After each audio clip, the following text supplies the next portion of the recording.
see every day. A man towing a small house with his bike. That's right. Yes, CBS 13's Dan Mitchinson has more on the unusual sight from Natomas.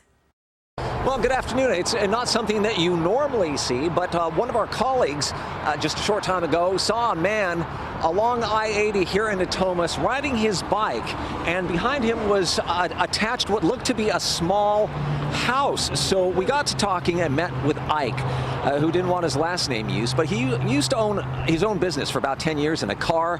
He got sick and eventually lost it all, so he ended up on the street, and he wanted a place to stay, but also his freedom to get around. So he made this what is essentially a house or a little hotel on wheels, and he says it's an idea that could help others like himself. Mainly I just built it so, and I mean, now is the thought to introduce it to the homeless community, see if it could find common ground with them, and maybe get them out of the levees and stuff.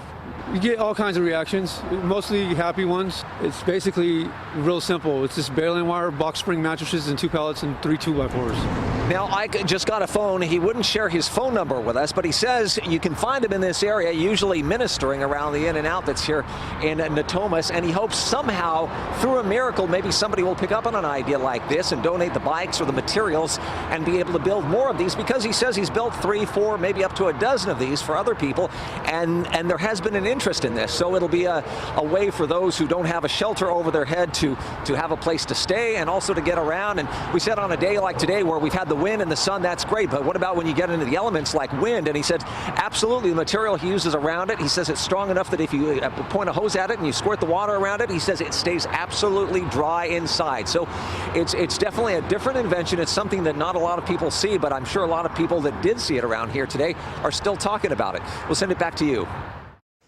Absolutely. All right, Dan Mitchinson, thank you.